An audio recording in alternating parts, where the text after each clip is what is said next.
From Devarim, chapter number 4, verse 1 and 2, we read, "And now, O Israel, listen to the laws and the right rulings which I am teaching you to do, so that you live and shall go in and possess the land which Yahweh Elohim of your fathers is giving you.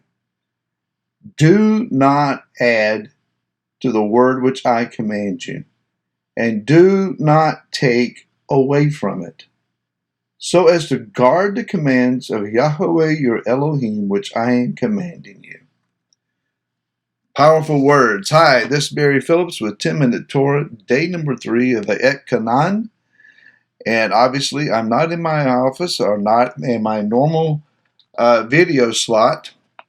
I'm actually standing in my old bedroom in my mom's home. And not the best of backdrops, not the best of situations, but it's what's available and what I can use at the moment.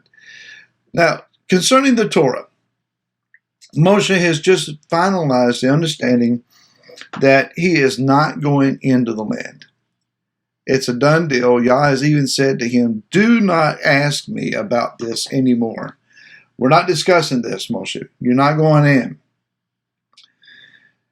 As we begin to look at chapter 4 then, Moshe has turned his attention away from his own personal dilemma to that of now understanding the validity, the veracity, the power that is inherent in the Torah. The Torah must be kept in its integrity. Once we dilute it, once we otherwise define it than anything other than the absolute purity of Yah's word, once it changes its evidence at all, we have lost not just the foundation of our belief, but we have lost the foundation of all life itself. Now, Moshe is saying to Am Israel, you are not allowed to change the Torah. You're not allowed to add to it. You're not allowed to take away from it. In that understanding, then, there has to be loyalty to the Torah. I pastored, was an evangelist for a number of years. I stood on committees. I held authoritative positions in the state of Virginia. I had never heard of the word Torah until about a year before I left denominational religious settings. I preached for years, I studied for years, I never heard the word Torah. I didn't hear the word Torah until our first trip to Israel. Someone mentioned the Torah, and I had to ask, what are you talking about? Now, if you said Pentateuch, I'd have understood. But the word is Torah.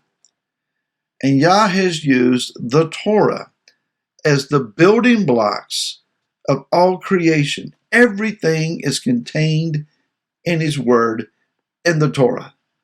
The way I put it is that the Torah is the completeness of Yah's Word.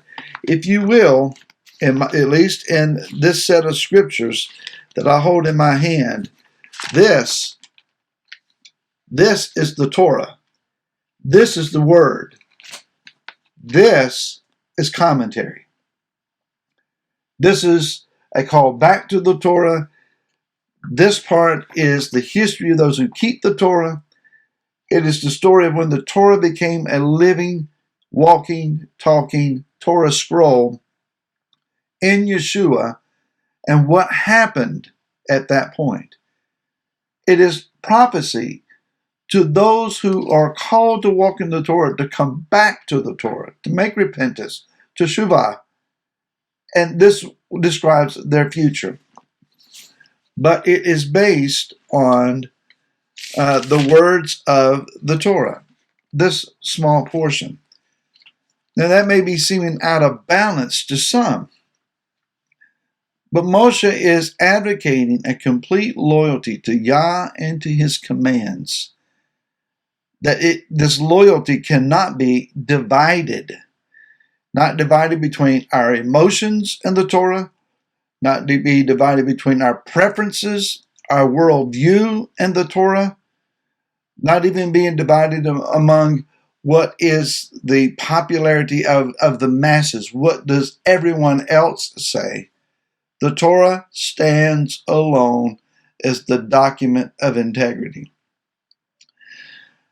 I have to ask the question then, are the things that we're currently lacking a result of misapplying the Torah, misunderstanding the Torah, or rejecting the Torah, not demonstrating a loyalty to the commands that Yah has given to us?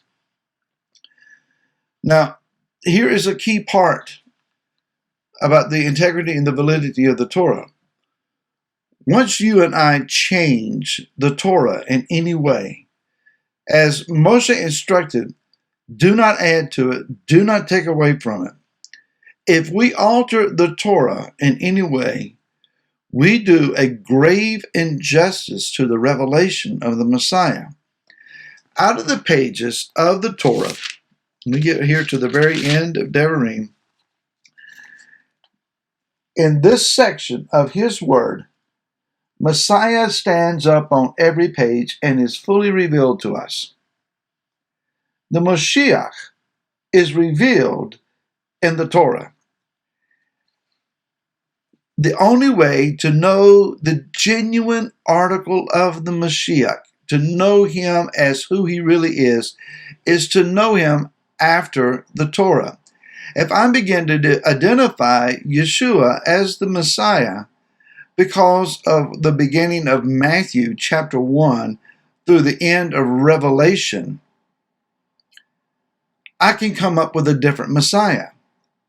But if I know him according to the Torah, then he is legit.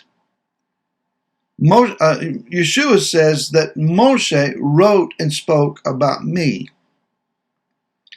That if you believed Moshe, you would believe me, for he wrote of me. If I change, you change. If we change the Torah, we change the Messiah.